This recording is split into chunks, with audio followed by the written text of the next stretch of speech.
(23장) 보겠습니다. 23장에서 24장은요. 두 자매와 녹슨가마, 오홀라와 오홀리바의 행음 이렇게 표제가 되어 있습니다. 또 여호와의 말씀이 내게 임하여 이르시되 인자야 두 여인이 있었으니 한 어머니의 딸이라. 그들이 애굽에서 행음하되 어렸을 때에 행음하여 그들의 유방이 눌리며 그 처녀의 가슴이 어루만져졌나니 그 이름이 형은 오홀라요 아우는 오홀리바라. 그들이 내게 속하여 자녀를 낳았나니 그 이름으로 말하면 오홀라는 사마리아요 오홀리바는 예루살렘이니라. 이렇게 오홀라와 오홀리바라는 두 여인을 가지고 하나님께서 사마리아와 예루살렘의 죄에 대해서 말씀하고 있습니다. 주전 587년 유다의 수도 예루살렘이 멸망했을 때 에스겔은 이미 바벨론에서 포로 생활을 하고 있었어요. 그래서 1장에서 24장 여기에서는 예루살렘이 멸망하기 전을 배경으로 하나님께서 유다를 심판하신다는 그런 말씀이었다면 이 후반부 25장에서 48장은 예루살렘이 심판받을 때 주변 나라들도 심판을 받게 된다라는 것과 예루살렘의 회복에 관한 희망과 약속의 말씀 주어집니다. 그런데 그 사이에 그 가운데 23장과 24장이 딱 있는 거죠. 이것은 22장에서 시작한 예루살렘의 죄와 그에 대한 심판에 대한 메시지를 더욱 구체적으로 발전시키고 확증하고 있는 부분입니다. 그런 맥락에서 23장은 16장처럼 유다와 예루살렘의 임박한 멸망을 두 자매 오홀라와 오홀리바의 음행에 대한 공개적인 처벌에 관한 이야기로 선포됩니다. 24장은요, 녹슨 가마 비유를 하는데 그걸 통해서 하나님의 심판의 메시지를 선포한 후에 마지막으로 예루살렘이 곧 함락될 것임을 에스겔의 아내의 죽음 소식과 함께 전하면서 그때 에스겔의 입이 열릴 것이라는 말씀을 이제 에스겔이 듣게 되죠. 그게 24장 15절에서 27절입니다. 그래서 이 23장과 24장 이 부분은 같이 읽는 게 좋는데요. 이 구조를 보면 23장 1절에서 4절은 음란한 두 자매에 대한 소개를 합니다. 누가 오홀라고 오홀리바인지. 그 다음에 오홀라의 음란과 판결을 23장 5절에서 10절에 말씀하고 있습니다. 더욱 심각한 이 오홀리바의 음란과 판결, 오홀리바가 지금 예루살렘이죠. 그거는 23장 11절에서 35절에 말씀하고 있고요. 그 다음에 음란한 두 자매의 결말이 36절에서 49절에서 말씀하고 있습니다. 그런 후에 24장에서 녹슨 가마의 비유를 하시죠. 1절에서 14절, 그 다음에 15절에서 27절은 에스겔의 아내의 죽음, 이렇게 23장에서 24장이 그렇게 이야기가 전개되고 있습니다. 좀 더 자세히 보도록 하겠습니다. 23장 1절에서 4절에서는요, 하나님께서 앞에 소개한 것처럼 에스겔에게 한 어머니가 있었는데 두 딸이 있었다. 그러면서 오홀라와 오홀리바 이야기를 시작하죠. 오홀라는 사마리아고 예루살렘은 오홀리바라고 그렇게까지 소개를 해줍니다. 이 두 자매에 관한 이야기는 두 나라의 정치 여정을 나타내는데요. 그들은 어릴 적에 애굽에서 이미 행음한 경력을 갖고 있어요. 하지만 장성하여서 하나님과 결혼하여서 자녀들을 낳게 되는 것으로 비유하시는데, 그런데 그 자녀를까지 낳아놓고서 정조를 지키지 않았다고 이제 하나님께서 말씀하시죠.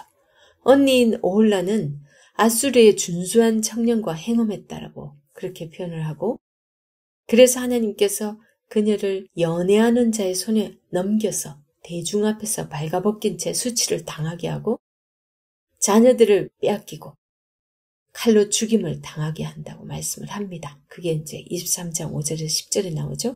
그리고 동생인 오홀리바는 오홀라의 그 처참한 죽음을 목격하고도 그걸 받고 교훈을 받지 못하고 그걸 보고서 그대로 똑같은 죄를 범하고 있다가 똑같이 심판을 받게 된다는 거죠.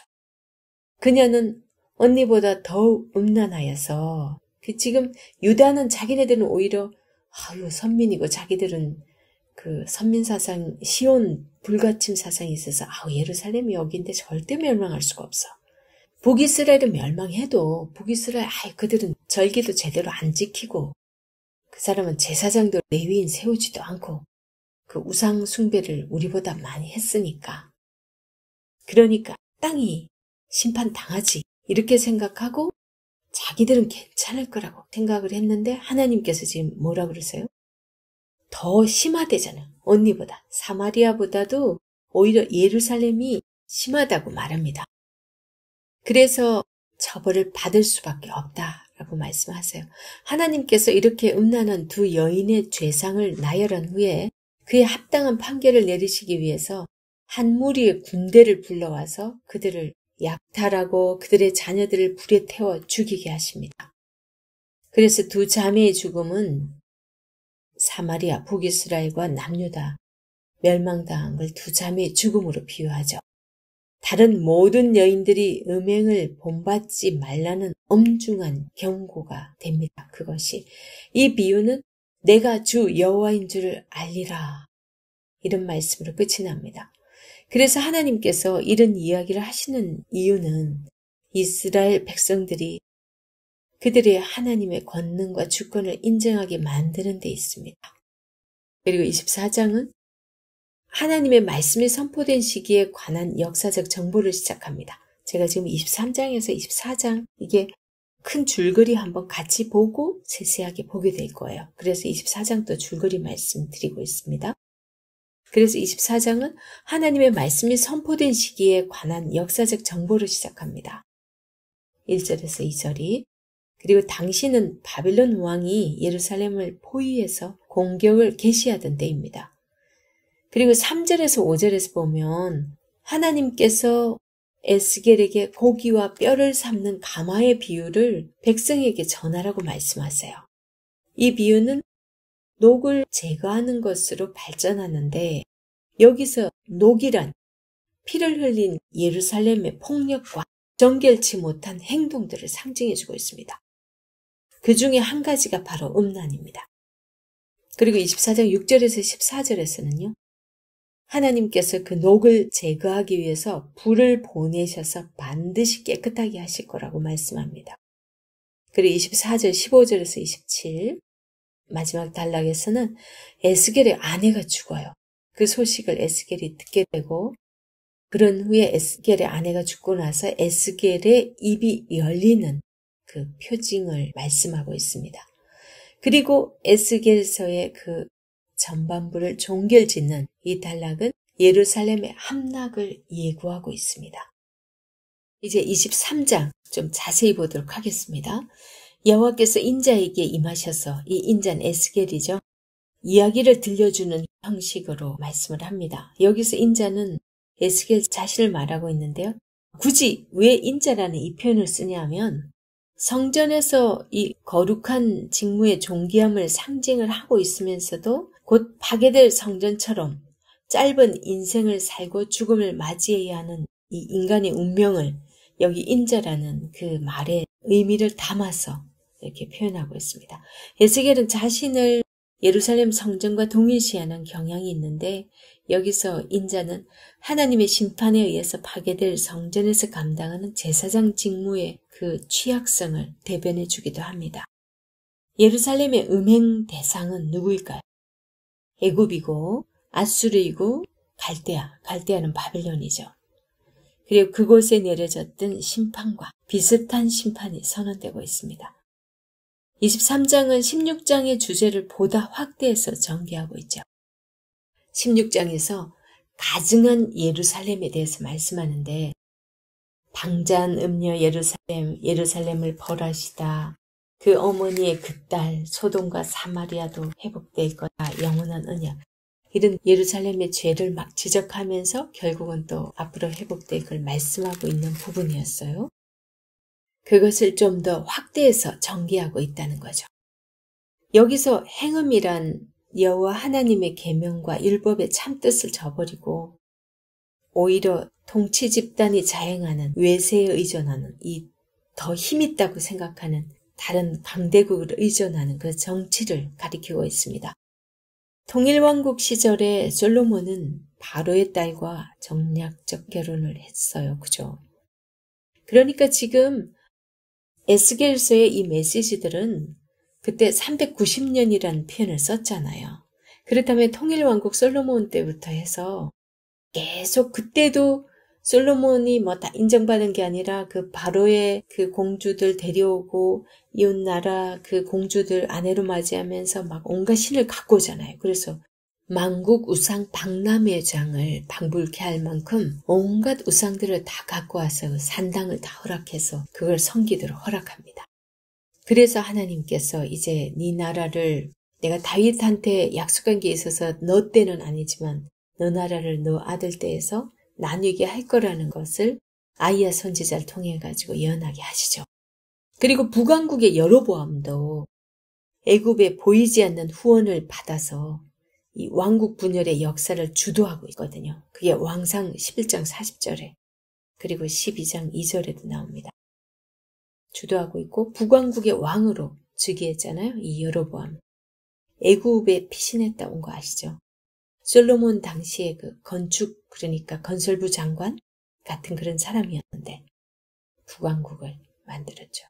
그러니까 남유다는 솔로몬 때부터 그랬으니 하나님이 인정한 다유당 바로 다음부터 이제 뭐 외세를 의지하는 그런 게 나타났고 또 북왕국은 초대왕이 여로보암인데 그부터 애굽의 권세를 등에 업고 그렇게 시작했으니 하나님께서 얼마나 속이 터졌겠어요. 그래서 오홀라와 오홀리바는 일반적으로 그 이름의 뜻으로 보면요. 성소를 뜻하는 히브리어 오헬의 언어 유희인데요. 오헬, 성소라는 언어 유희인데 오홀리바란 그 안에 성소가 있다라는 뜻이에요. 이거 오홀라는 성소, 오홀리바는 그 안에 성소가 있다 이런 뜻이래요. 전혀 그 이름에 맞지 않게 살았죠. 그런데 예루살렘 도성에 하나님의 성전이 있다는 그 자부심은 자기들 속에 스스로에게는 있었죠. 그런데 뭐 하나님께서 보시는 바로는 북이스라엘은 초대 왕부터 그랬고 남유다는 그 솔로몬부터 그래야지 않았냐 다 알고 있다는 거죠. 그 다음 5절에서 21절은요. 여기에서 두 자매의 음행을 본격적으로 서술합니다. 오홀라는 이 아수르를 연애하죠. 5절. 오홀라가 내게 속하였을 때에 행음하여 그가 연애하는 자 곧 그의 이웃 아수르 사람을 사모하였나니 그들은 다 자색 옷을 입은 고관과 감독이요 준수한 청년이요 말 타는 자들이라. 그가 아수르 사람들 가운데 잘생긴 그 모든 자들과 행음하고 누구를 연애하든지 그들의 모든 우상으로 자신을 더럽혔으며 그가 젊었을 때 애굽 사람과 동침함에 그 처녀의 가슴이 어루만져졌으며 그의 몸에 음란을 쏟음을 당한 바 되었더니 그가 그때부터 행음함을 맞이 아니하였느니라. 하나님께서 얼마나 이런 것들을 바라보는 게 수치스럽고 남편이 있는 아내가 그런 이상한 짓을 하는 것처럼 남편의 그 기분 그걸 그대로 느끼게 하듯이 지금 말씀해주고 있잖아요. 하나님 마음이 우리 믿는 사람들이 힘들고 어려울 때 하나님 바라보지 않고 하나님께 구하지 않고 세상으로 나가서 세상 힘 있는 사람, 권세자들 의지하고 돈을 의지하고 살아가는 그런 모습들을 봤을 때 하나님이 이런 기분이라는 거죠. 그걸 음행이라고 합니다. 이런 비유들은요. 두 왕국이 모두 아수르와 바벨론이라는 권력에 의지해서 이스라엘의 장래를 한번 보장받아 볼까 하는 그런 마음으로 하나님 보시기 때문에 아수르와 바벨론을 근무하는 대상들 이렇게 표현을 합니다. 그들은 자색 옷을 입었다. 참 자색 옷은 부자가 입는 것이고 또 귀족들이 입는 옷이잖아요. 그런 방백들과 감독이여 준수한 청년 말 타는 자들 이런 식으로 표현하고 있어요. 화려한 의복을 입은 방백과 감독이여 말 타는 자들과 준수한 소년. 6절에도 12절에도 이렇게 묘사를 하고 있습니다. 이는 두 나라의 정치 지도자들이 나라 안에서 벌어지고 있는 악조건을 고려하지 않고 외국의 강한 군사력을 동원해서 자신들의 권력 정치를 연장해 보려고 하는 모습들을 이렇게 표현하고 있습니다. 그리고 여기 계속 읽어가면요, 좀 낯뜨거운 그런 애무하는 그런 표현들을 막 씁니다. 음행의 묘사에서 등장하는 이 포르 수순의 이 애무, 이거는요, 아수르와 바벨론 제국, 이 두 나라의 협상 조건으로 주고받는 갖가지 조건들을 두고 이렇게 하나님은 이런 표현을 쓰고 있습니다. 얼마나 역겨우셨으면 이렇게까지 표현하고 있을까요? 그들이 권력과 지위에 대한 연장의 꿈에 젖어서 즐거워하는 동안에 하나님께서는 언약 백성에게 걸었던 그 기대가 모두 어그러져서 얼마나 분통이 터지면서도 낭망되셨겠어요. 그러나 북왕국의 멸망에도 불구하고, 그래서 하나님께서 우선적으로 북왕국에 선지자들 보내갖고 다 계속 말씀하시거든요. 그런데도 그들 듣지 않으니까 그대로 그냥 아수르를 그냥 몽둥이를 써서 북왕국을 멸망시키잖아요. 그런데 이 남왕국이 그걸 뻐젓이 보고도 아무런 교훈도 얻지 못했다는 거예요. 남유다 정치 지도자들은 오히려 하나님의 마음이나 그 뜻에는 전혀 관심을 기울이지 않고 여전히 깜깜한 상태에서 이렇게 오히려 하나님의 선지자들을 핍박하는 그런 왕들의 모습들 보여줍니다. 그 다음 22절에서 35절은요. 오홀리바의 음행에 대한 하나님의 판결은 바벨론의 침공이라는 것으로 시작됩니다. 그들은 바벨론 사람과 갈대아 모든 무리, 북옥과 수아와 고아 사람과 또 그와 함께한 모든 아수르 사람, 곧 준수한 청년이며 다 고관과 감독이며 귀인과 유명한 자요, 다 말타는 자들이라. 그들이 무기와 병거와 수레와 크고 작은 방패를 이끌고 투구 쓴 군대를 거느리고 치러 와서 너를 애워싸리라. 내가 재판을 그들에게 맡긴즉 그들이 그들의 법대로 너를 재판하리라. 하나님께서 그들의 법대로 그냥 유다를 내버려 방치하겠다라는 말씀이시죠. 그래서 바빌론은 그 백성, 유다 백성들의 그 코와 귀를 절단하기도 하고요. 칼로 마구 죽이면서 백성을 포로로 사로잡아가고 남은 자들은 이 불에 태워서 죽이기도 합니다. 정치 지도자들에게서 옷과 장식품을 빼앗아서 신분을 박탈합니다. 그들이 무자비하게 심판을 받아야 하는 이유는 이방 나라들을 의존하고 우상을 숭배하면서 여호와 신앙의 대의명분을 더럽혔기 때문이죠. 32절과 34절 주 여호와께서 이같이 말씀하셨느니라. 깊고 크고 가득히 담긴 내 형의 잔을 네가 마시고 코울승과 조롱을 당하리라. 네가 내 형 사마리아의 잔, 곧 논란과 패망의 잔에 넘치게 취하고 근심할지라. 네가 그 잔을 다 기울여 마시고 그 깨어진 조각을 씹으며 네 유방을 꼬집을 것은 내가 이렇게 말하였음이라. 주 여호와의 말씀이니라. 여기서 34절의 그 잔은 앞에 사마리아의 패망이죠. 유다 너도 사마리아와 똑같은 운명이 될 것이다. 그런 말씀입니다. 특히 잔에 깨어진 조각을 씹으며 내 유방을 꼬집을 것은, 이 표현은 그들이 패망한 후에야 비로소 과거에 올바로 살지 못한 것을 후회한다라는 그런 의미입니다. 그리고 36절에서 49절은요. 오홀라와 오홀리바가 받은 재판에 대해서 말씀하고 있는데요.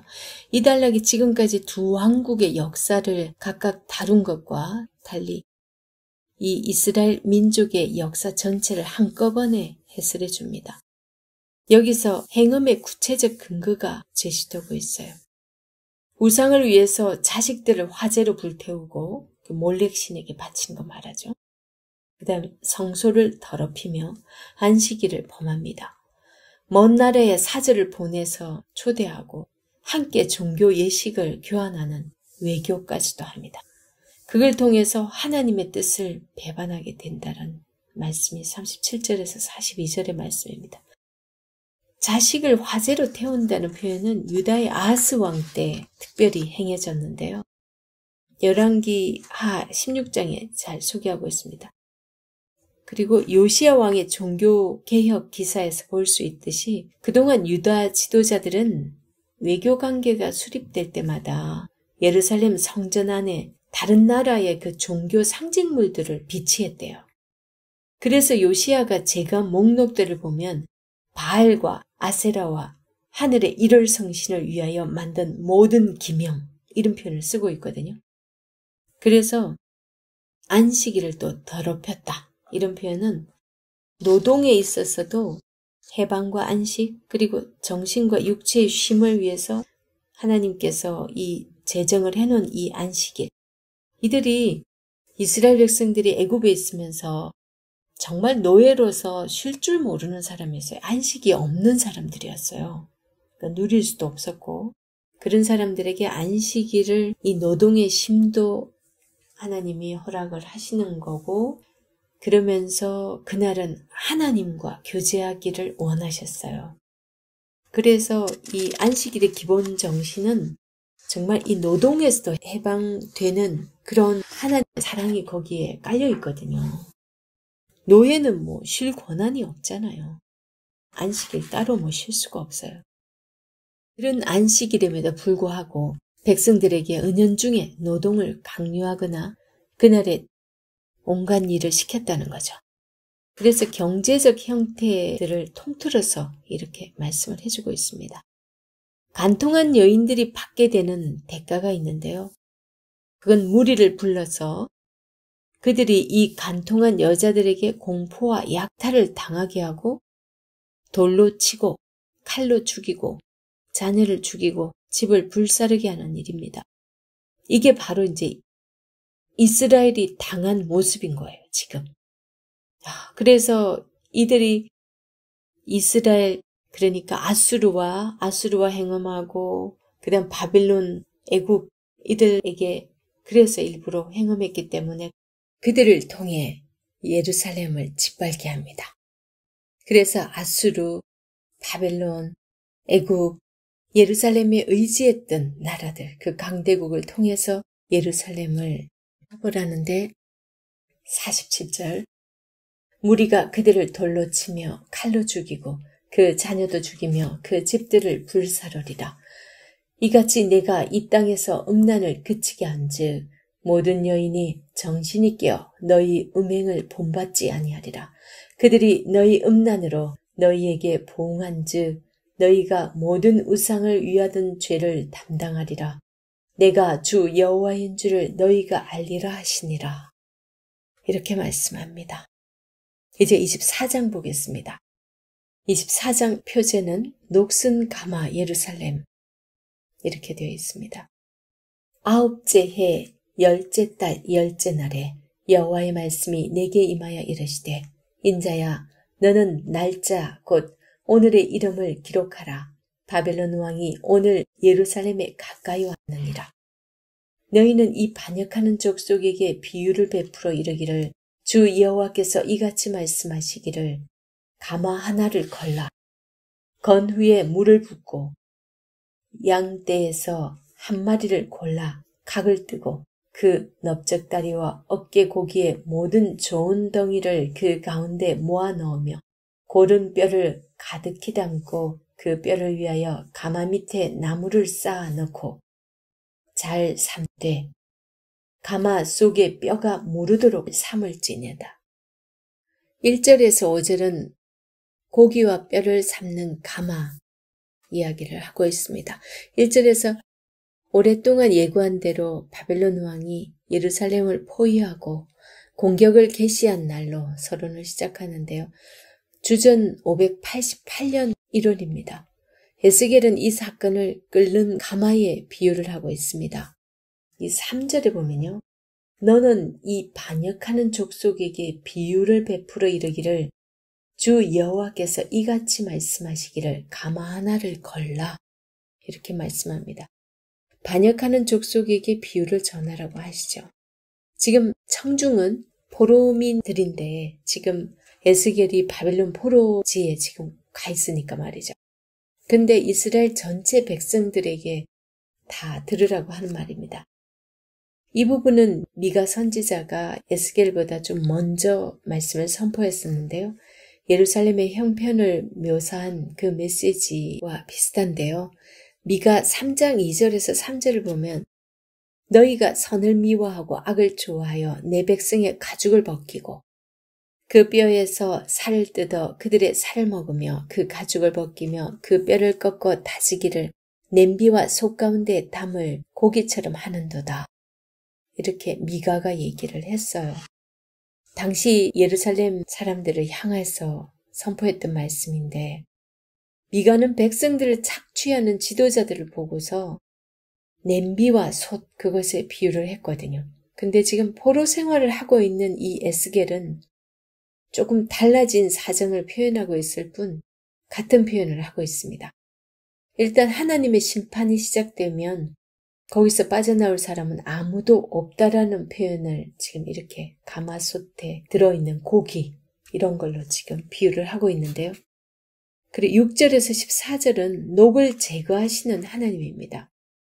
바로 1절에서 5절까지가 가마솥 비유인데 녹슨 가마로 이제 다시 이 가마가 녹이 슬었어요. 그렇게 비유가 또 발전이 됩니다.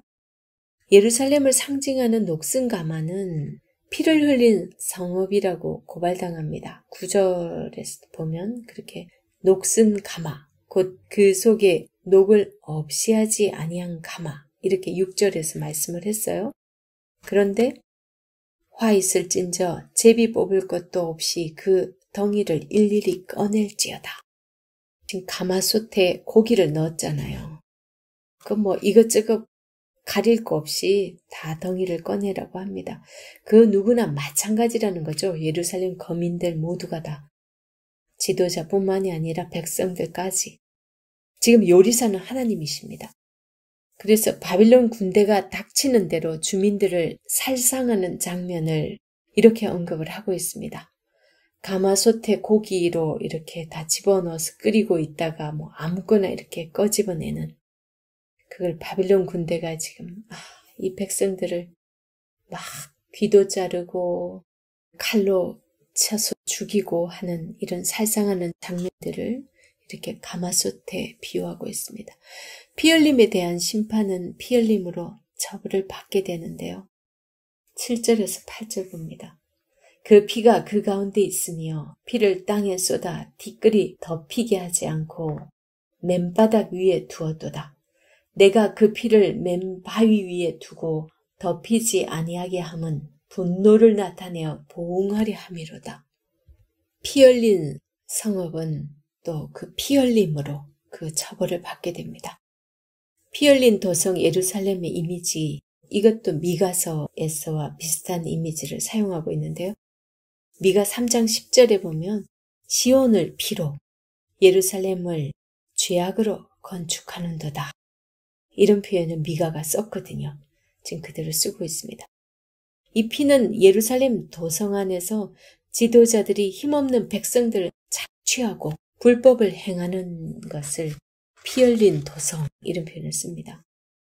사람들을 억울하게 하고 그 피해를 입은 백성의 그 소중한 삶을 이들이 이제 마음대로 짓밟았다는 거죠. 그래서 인과응보의 하나님, 정의의 하나님을 느낄 수 있는 그런 부분이죠. 그 다음에 9절은 그러므로 주 여호와께서 이같이 말씀하셨느니라. 그러므로 이건 좀 결론적인 표현인 거죠. 결론으로 뭐라고 하십니까?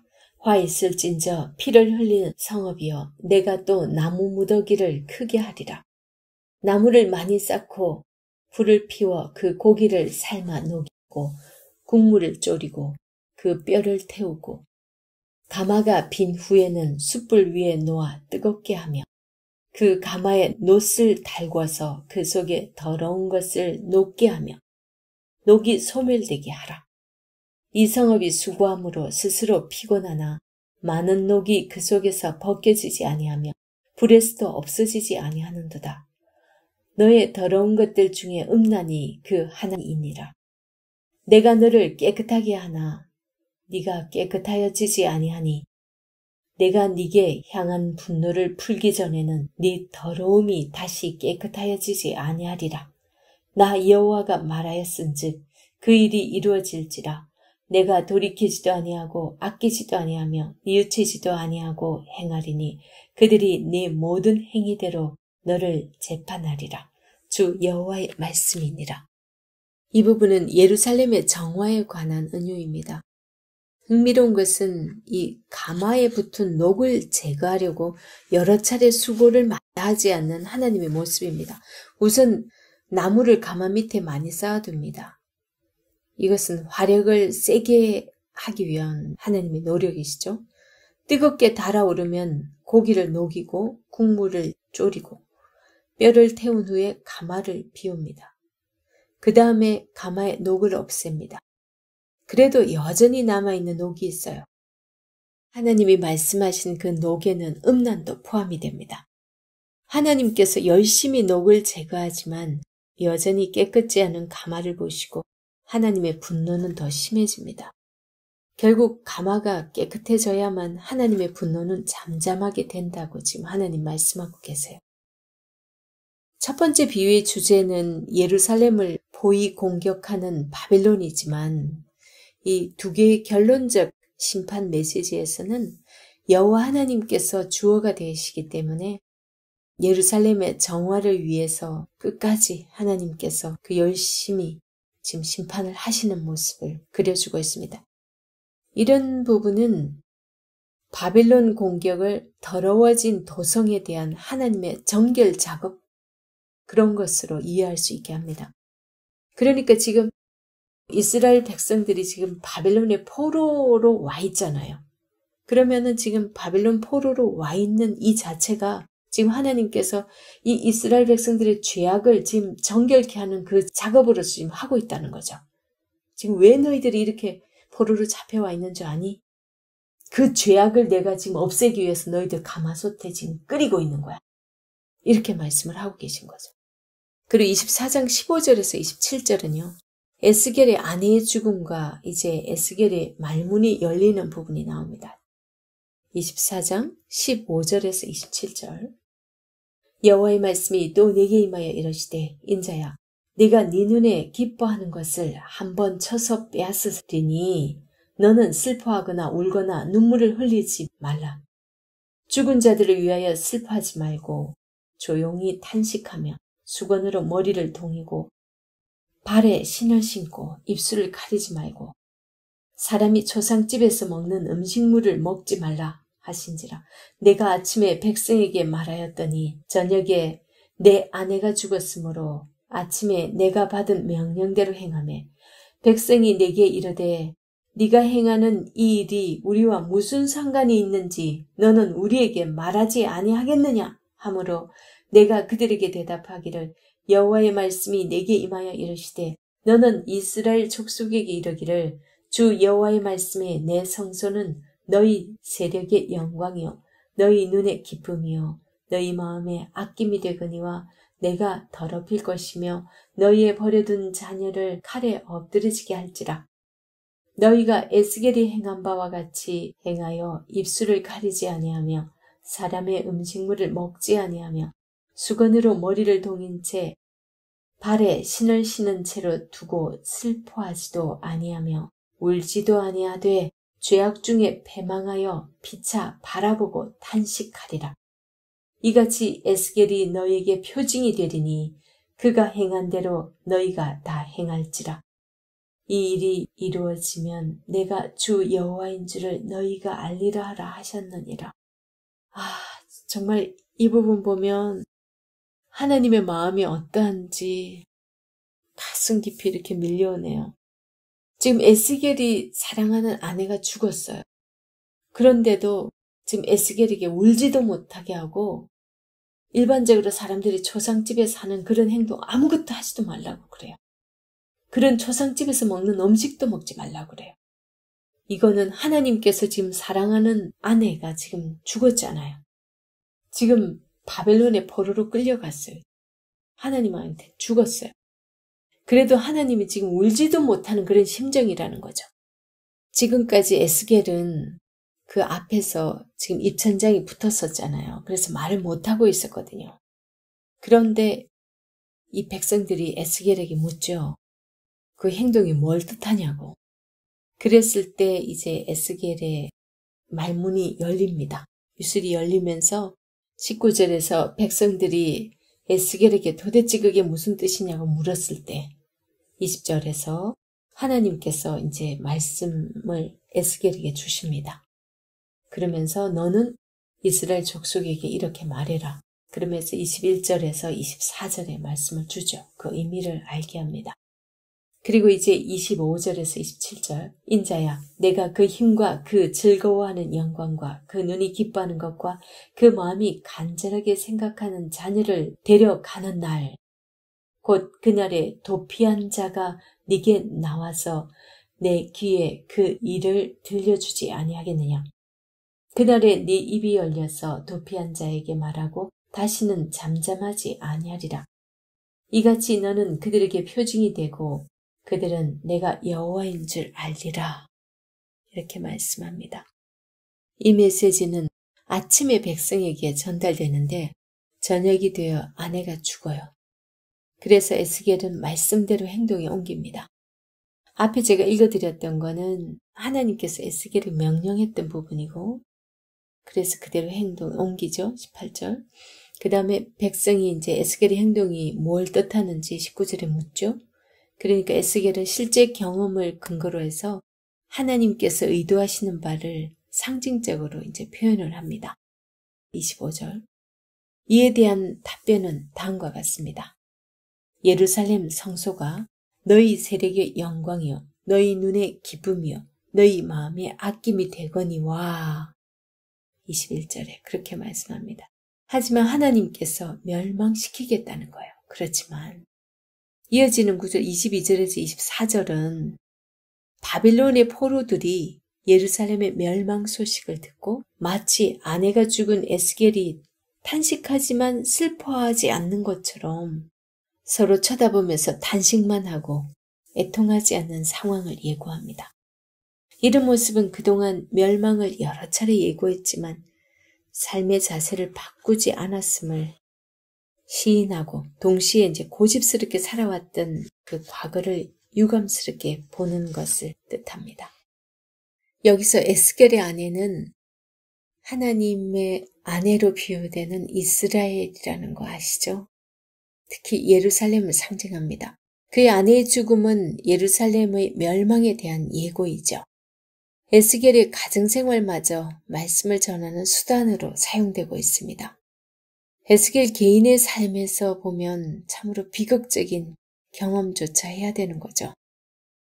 참 호세아 선지자도 그 온통 가정이 그렇게 음란한 여인을 맞이하면서 집안이 엉망이 되어버리는데 지금 에스겔도 아내가 죽어버렸습니다. 드디어 이제 25절에서 27절에 말문이 열리죠. 앞서 말한 슬픈 경험을 하는 그날에 한동안 막혀있던 그 에스겔의 말문이 열리게 될 것이라는 말씀을 듣게 됩니다. 27절에. 그동안 선지자 에스겔이 전한 메시지들은 사람들로부터 신뢰를 받지 못했어요. 그래서 열린 말문, 이 부분은 지금까지 해왔던 그런 에스겔의 그런 행동들은 신뢰하지 못했을지라도 지금부터 에스겔이 하는 모든 말은 이미 성취됨으로 인해서 하나님의 말씀임이 입증된다는 뜻입니다. 그동안 상징적 행위로만 하던 그 하나님의 그 메시지를 이제 이후로는 분명히 이제 권세 있는 언어로서 하나님의 말씀으로 선포하고 신뢰받을 수 있게 될 것임을 이제 알게 합니다. 에스겔서 서두에서 보여주고 있는 그런 상황은 처음에 그가 하나님의 파수꾼으로 부르심을 받았을 때 재앙이 다가오면 소리를 내어 그것을 알려야 하는 그런 파수꾼이라는 사실을 하나님께서 굉장히 강하게 말씀하셨어요. 그렇게 해놓고 하나님께서는 혀가 입천장에 붙어 말문이 막힌 그런 상황으로 만들어버리세요. 그래서 이 4장에서 24장에 이르는 동안 적어도 12가지의 상징적인 행동들을 계속 했어요. 그걸 통해서 하나님의 재앙이 예루살렘에 임할 것을 표현해 왔거든요. 그런데 이제 아내의 죽음을 목격하게 되죠. 너무 슬픈 나머지 말문이 터지게 된 것처럼 그렇게 보이는데 이게 모두 끝까지 이게 하나님의 메시지인 거예요. 이런 모습 자체가 의미하는 바는 그동안 묵묵히 표현해 오던 상징적인 행동들이 다 하나님께서 주신 메시지라는 거죠. 그 그대로 다 성취되고 이루어지기 때문에 다 믿으라는 거죠. 그래서 백성들에게 지금 그 메시지를 주고 있는 겁니다. 그동안 선포했던 그게 다 거짓이 아니라 참이야. 그게 하나님의 말씀이다. 보통 왜 선지자들이 거짓인지 참인지 알기 위해서는 그 사람이 한 말이 실제로 성취되는지 안 되는지 그걸 보고서 진정한 참 선지자인지 거짓 선지자인지 우리가 구분한다고 그렇게 성경에 나오잖아요. 그래서 지금 이게 하나님 말씀이 이루어진 것으로서 지금까지 해온 그 12가지나 되는 그런 행위 설교, 행위로서 보여줬던 그런 메시지가 참이라는 거죠. 하나님의 말씀이라는 거죠. 두려워 떨림으로 받으라고 그렇게 말씀을 하는 메시지가 됩니다. 이제 25장 보겠습니다. 25장에서 28장은 열방에 대한 심판이 선포되는데요.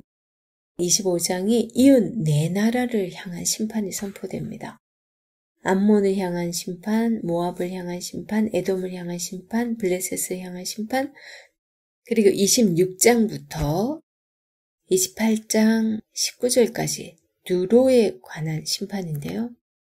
26장은 두로를 향한 심판이고 27장은 두로의 멸망에 대한 애가이고 그리고 28장 1절에서 19절은 두로의 교만과 바멜의 모델에 대해서 말씀하고 28장 20절에서 23절은 시돈을 향한 심판입니다. 그 다음에 24절에서 26절은 이스라엘에 대한 소망의 약속입니다. 그래서 25장에서 28장은 대부분의 예언서에 포함되어 있는 열방에 대한 심판 메시지인데 그 열방에 대한 심판 신탁의 전반부에 해당이 됩니다. 열방에 대한 이런 심판 신탁이 25장에서 28장에 위치한 그 이유는 몇 가지가 있는데 24절에서 26절, 28장 24절에서 26절은 이스라엘에 대한 소망의 약속인데요. 25장에서 28장 대부분이 전체 예언서들에 포함되어 있는 그 열방에 대한 심판 메시지의 그 전반부에 해당이 됩니다. 왜 이 28장 마지막에서 소망의 약속이냐면 열방에 대한 심판 자체가 이스라엘 백성들에게는 소망이 되죠. 그들을 멸망하겠다라는 하나님의 약속이니까. 이 열방에 대한 이런 심판이 주는 의미가 있습니다. 첫 번째로 하나님의 백성인 이스라엘이 심판을 받고 멸망하는 것은 하나님이 약하거나 능력이 없어서가 아니고 그들의 죄로 인해서 하나님께서 친히 그들을 심판하시기 때문이라는 거고 두 번째는 아브라함의 자손들을 조롱하고 저주한 주변의 민족들은 그 심판과 저주를 받을 수밖에 없는데 이것은 아브라함과의 언약과도 관계가 있다는 거예요. 왜냐하면 아브라함과 그의 자손들에게 너를 축복하는 자에게는 내가 복을 줄 것이고 너를 저주하는 자에게 저주를 내릴 것이다. 이 약속을 하셨잖아요. 그 다음 세 번째로 열방에 대한 심판은 간접적으로 이스라엘에게 소망을 주는 그런 효과가 있어요. 뿐만 아니라 열방에 대한 심판 메시지 자체가 하나님께서 여전히 역사의 주인이라는 그 사실을 확인하게 됩니다. 자, 25장 한번 보겠습니다. 25장은 이웃 네 나라를 향한 심판이 선포되는데요. 1절에서 7절은 암몬을 향한 심판이고 8절에서 11절 모압을 향한 심판 그리고 12절에서 14절은 에돔을 향한 심판 15절에서 17절은 블레셋을 향한 심판이 선포됩니다. 1절에서 7절 암몬을 향한 심판에서 암몬은 이스라엘과 자주 적대 관계에 있었어요. 사울은 암몬 족속과 싸워서 길랏 야베스를 구해냈고 다윗은 암몬 정벌을 했죠. 암몬은 분열 왕국 시대에 때로는 독립을 얻을 때도 있었어요. 하지만 여호사밧 왕 때 모압, 에돔과 연합해서 유다를 공격하는 데 앞장서게 됐죠. 그 다음 북왕국 이스라엘이 멸망할 때 암몬은 영토적으로 이득을 얻었다라는 것을 우리 예레미야 통해서 알 수 있습니다. 49장을 참고로 보시고요. 그 다음에 여호야김 왕 때는 느부갓네살 연합군이 쳐들어오잖아요. 그때 이 암몬도 그 연합군의 일부가 돼서 유다를 공격했습니다. 암몬은 바빌론에 반역하는 동맹에 가입하지만 성공하지 못했어요. 그래서 주전 588년에는 바빌론에 대항하기 위해서 유다 두로 함께 이렇게 연합하기도 합니다. 하지만 느부갓네살 왕이 암몬이 아닌 유다를 공격하기로 결정을 합니다. 그때 암몬은 당시 동맹국이던 유다를 돕기보다는 유다의 멸망으로 인한 영토적 이익을 꿈꾸고 있었어요. 그래서 3절은 지금 25장 3절에서는 암몬 족속의 죄 목록을 언급하고 있습니다. 그리고 4절에서 5절은 심판에 대한 내용이 언급되고요. 그리고 또 그러므로 그런즉 이런 표현을 쓰고 있죠. 그러면 암몬 족속은 유다가 멸망하고 성전이 파괴되고 그리고 내 성소를 더럽힐 때에 유다 민족이 포로로 잡혀갈 때 너무나 기뻐하면서도 유다 민족을 조롱하고 멸시하고 저주까지 한 그런 일을 했어요. 그렇기 때문에 그러므로 그런즉 그래서 암몬을 하나님께서 또 심판하십니다. 그 죄로 인해서 하나님께서 암몬에게 동방 사람에 의해 노략과 멸망을 당하게 하겠다라고 말씀하세요. 여기서 동방 사람이랑 누굴까요? 이 동쪽에 사는 유목민족, 당시 아랍 민족으로 봅니다. 그들은 광활한 지역에서 약탈을 일삼았어요. 하나님께서 그들로 하여금 바빌론의 소나기에서 운 좋게 벗어난 암몬 족속을 정복하게 할 것이라고 이렇게 말씀합니다. 암몬의 자부심인 수도 라빠를 짐승들이 쉬는 처소로 삼을 거라고 말씀하시죠. 그때 너희가 나를 여호와인 줄 알 거다 라고 말씀하게 됩니다. 그리고 8절에서 11절은요. 모압을 향한 심판인데 모압과 이스라엘의 적대감은 모압 왕 발락이 이스라엘에 대항하려 했을 때부터 시작이 됩니다. 그게 이제 민수기 22장 24장에 나오죠. 사사시대 이스라엘은 모압 왕 에글론의 포갑에 아주 힘든 상황을 보냅니다. 사사기 3장에 언급되는데요. 이 사사시대에 정말 유명한 사람 있죠.